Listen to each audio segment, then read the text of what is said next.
आंगनबाड़ी केंद्रों पर कार्यरत उनका वेतन बढ़ाने या उनको नियमित करने की मांग कीजिएगा श्री तो ये चंद्रशेखर। सारा आपस में सामने से बिठा के और इस हमारी जो हवाई जहाज से जो इस वर्ल्ड के अंदर जो हमारी हिंदुस्तान की हवाई सेवा है वो बेहतर कैसे बने, आम आदमी को इसका फायदा मिले। और देरी से कई बार धन्यवाद बेनीवाल जी, धन्यवाद। खत्म कर रहा हूँ मैं मेरा ही बता दूं आपको। एक बार वो जयपुर जाना था, 7 बजे का मैंने कराया खादी सूट और बेनीवाल जी धन्यवाद, बेनीवाल जी धन्यवाद। नथिंग विल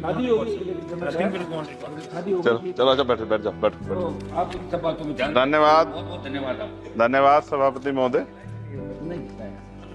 मैं आपने मुझे आंगनबाड़ी सहायिका मिनी सहायिका आशा को लेकर के बहुत ही महत्वपूर्ण खबर आ रही है, उनके बारे में बात करेंगे पूरी डिटेल, उनके मानदेय की बढ़ोतरी, उनके साथ साथ क्या है सब कुछ चर्चा करेंगे। आप सभी बहनें अंत तक जरूर बने रहिएगा। किसी भी बहन ने अगर अभी तक चैनल को नहीं सब्सक्राइब किया ICDS ज्ञान को तो सब्सक्राइब कर बेल आइकन को दबा लीजिएगा। चलिए शुरू करते हैं, दिखाते हैं क्या है अपडेट। मौका दिया इसके लिए धन्यवाद।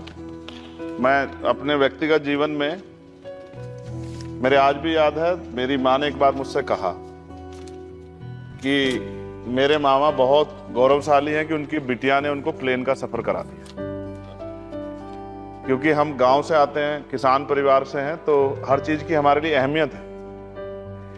मैंने भी ये तय किया था कि मैं अपनी सैलरी से अपनी माँ को एक बार हवाई जहाज का सफर जरूर कराऊंगा। अब हालात ऐसी हैं, आप बेहतर जानते हैं, हमने देश भी जानता है, सब लोग जानते हैं कि गरीब आदमी हवाई जहाज में सफर नहीं कर सकता। प्रधानमंत्री जी तो कहा था बहुत दिन पहले कि चप्पल वाला जो है हवाई जहाज में सफर करेगा, लेकिन आज हालात ऐसे, किराया भाड़ा इतना बढ़ गया है, ये नीतियां हैं उसकी वजह से कि गरीब आदमी सफर नहीं कर सकता है। गरीब आदमी तो ट्रेन में AC के डब्बे में सफर नहीं कर सकता, इस तरह के हालात। तो मेरी मंत्री जी से मांग है कि कोई व्यवस्था ऐसी की जाए कि जो करोड़ों महिलाएं देश की हैं, करोड़ों परिवार ऐसे जिन्होंने सपना ही देखा हवाई जहाज को जाते, उनको भी एक बार मौका मिलेगा हवाई जहाज का सफर करने। तो अगर किराया सस्ता होगा तो शायद वो प्रयास कर सकते हैं, उनके बच्चे प्रयास कर सकते हैं। साथ साथ वायु यात्रा में सेफ्टी सिक्योरिटी का बहुत ज्यादा ध्यान रखने की जरूरत है। कई बार हादसे हुए हैं, कई चीजों पर हमें गौर करना है। साथ साथ ज्यादातर एयरपोर्ट जो है वो प्राइवेट हो गए और प्राइवेट होने की वजह से कर्मचारियों का शोषण होता है।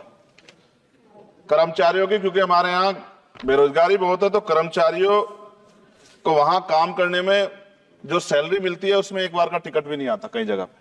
तो मेरी आपसे ये आग्रह है कि जिन लोगों जो प्राइवेट हो गए वहां भी सैलरी कम से कम न्यूनतम वेतन इतना होना चाहिए 20,000 रुपए कि वो अपने परिवार का भी और सफर भी वो कभी कर ले, ऐसा मौका भी उन्हें मिलना चाहिए। साथ साथ प्राइवेट होने की वजह से SC ST OBC के बच्चों को जो नौकरी मिल जाती थी वो भी जीरो होगी। तो मेरी आपसे आग्रह है कि अगर प्राइवेट भी हो गया तो उनसे भी कहा जाए कि कमजोर वर्गों के लोग बच्चों को मौका दिया जाए।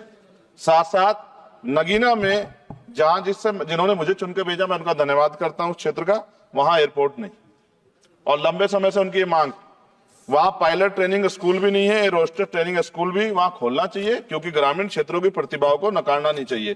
साथ साथ मेरा जिला जो है सहारनपुर, वहां एयरपोर्ट पुराना है, वो डिफेंस का है, सरसावा में।